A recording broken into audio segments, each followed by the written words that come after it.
صلی علی حبیبہ الکریم اما بعد فاعوذ باللہ من الشیطان الرجیم بسم اللہ الرحمن الرحیم۔ زمین میلی نہیں ہوتی، زمن میلا نہیں ہوتا، حضور صلی اللہ علیہ وسلم کے غلاموں کا کفن میلا نہیں ہوتا۔ تمام دوستوں کو السلام علیکم ورحمۃ اللہ وبرکاتہ۔ سلام کے بعد جوکیا برادری، خاص پہلی برادری کا بہت بہت شکریہ۔ جیسا کہ آپ لوگوں نے محفل ماشاءاللہ بہت خوبصورت محفل سجائی ہے، اللہ پاک اس محفل کو کامیاب فرمائے۔ آپ کا آنا اور ہمارا آنا اور علماء کرام کا بیان فرمانا اللہ اپنی بارگاہ میں قبول فرمائے۔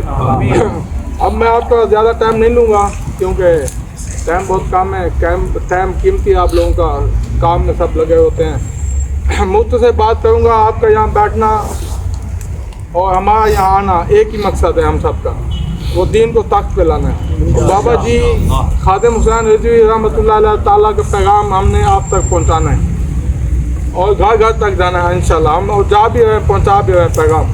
تو پیغام یہی ہے کہ تقریباً 76 سال ہو گئے ملک پاکستان کے اندر جو حکمران آتا ہے 5 سال لگاتا ہے، پھر دوسرا آتا ہے وہ اس کے اوپر ملبہ ڈالتا ہے۔ یہ ملبے یعنی کہ یہ ڈرامے بازی چل رہی ہے۔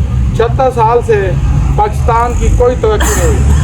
پاکستان کو الٹا انہوں نے بیچنے پہ لگا دیا ہے۔ انہوں نے IMF سے پیسہ اٹھاتے ہیں، پیسہ اٹھا کے باہر نکل جاتے ہیں، اور ان کی پراپرٹی دیکھیں آپ، کسی کی کینیڈا میں، کسی کی برطانیہ میں، کسی کی لندن میں۔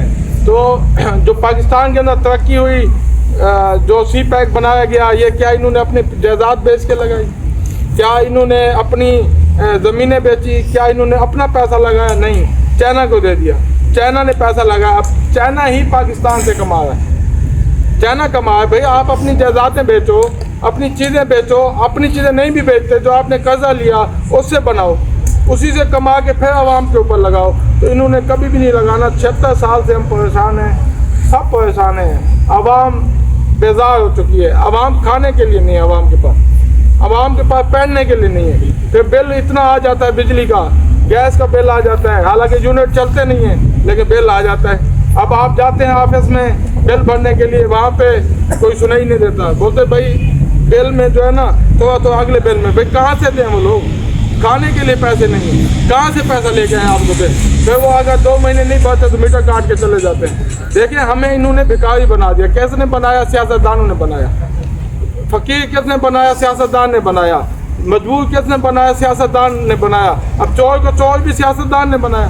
انہوں نے بنایا جو ہمارے حکمران ہیں، انہوں نے ہمیں بھکاری بنا دیا، جگہ جگہ لائنوں میں لگا دیا۔ کیوں لگا دیا؟ کہ ہم نماز پڑھتے ہیں، مولوی صاحب کو بھی سنتے ہیں، سب کچھ کرتے، عمل نہیں کرتے، اسی لیے روزی میں برکت نہیں آتی۔ مطلب اب امام صاحب سے ہم دعائیں بھی منگواتے ہیں نا، کہ دعائیں مانگے جی ہمارا بندہ بیمار ہے، قرآن مجید پڑھیں جی شفا ہو جائے۔ تو جب بندہ مار جاتا ہے تب بھی ہم مولوی صاحب سے دعا مانگتے ہیں جی بخشش ہو جائے۔ دیکھیں جب تک ہم ظالم کو اپنے اوپر مسلط کریں گے تو ہمارا حالات ایسے کے ایسے رہیں گے، بلکہ ایسے نہیں، پچھلی طرف جائیں گے، حالات نیچے کی طرف جائیں گے جب ہم ظالم کی ہاتھ پہ بیعت کریں گے۔ پہلے بیعت تھا نا امام حسین نے، جب اپنا اس نے کہا یزید نے کہ بھی امام حسین کو بیعت کرو، تو امام حسین نے منع کر دیا۔ اس ٹائم بیعت تھا، آج ووٹ ہے۔ تو امام حسین نے کیوں منع کیا؟ کہ بھئی آپ یزید ہو، آپ ظالم ہو، آپ جابر ہو، آپ شرابی کبابی ہو، میں آپ کی بیعت نہیں کر سکتا۔ تو آپ نے اپنا پورا خاندان، پورا قبیلہ شہید کرا دیا، لیکن بیعت نہیں کی ظالم کی۔ ہم لوگ ظالم کی بیعت ہو جاتے ہیں۔ 76 سال نہیں، میں نے پہلے بھی ایک دفعہ بات کی کہ آپ 100 سال اور بھی ان کو آزمائیں، کبھی حالات چینج نہیں ہوں گے۔ تو بات یاد رکھنا، ہماری کوئی عبادت قبول نہیں ہوگی، خالی عبادت کرنا وہ نہیں ہے۔ ہم نے ظالم کو اپنے اوپر مسلط کیا ہوا ہے، تو آپ اس چیز سے نکلیں، اچھے لوگوں کا ساتھ دیں انشاءاللہ تعالیٰ۔ یہ چھوٹے موٹے مسائل جیسے علامہ صاحب نے فرمایا نا، تو یہ چھوٹے موٹے مسائل یہ کچھ بھی نہیں ہے۔ رات ایک جگہ میں گیا، میں نے بات کی، جب بات کر کے مکمل ہوئی تو میں نے بولا جی آپ ابھی اگر کوئی آپ کی کام ہے تو آپ بتائیے۔ ایک بندہ کھڑا ہو گیا جی ہمارے مسائل ہیں، پانی کے ہیں، بجلی کے ہیں، فلان ہیں۔ پھر ایک اور بندہ کھڑا، اس نے کہا جی ہم ووٹ اس کو دیں گے جو ہمیں پانی کی لائن لگا لے گا۔ تو مجھے وہاں غصہ بھی آیا اور تاس بھی آیا کہ میں نے بولا یار بات سنیں، آپ نے ساری زندگی اس پانی پہ ووٹ دیا، اس گٹر کی نالی پہ ووٹ دیا، اس بجلی پہ ووٹ دیا، کدھر ہے؟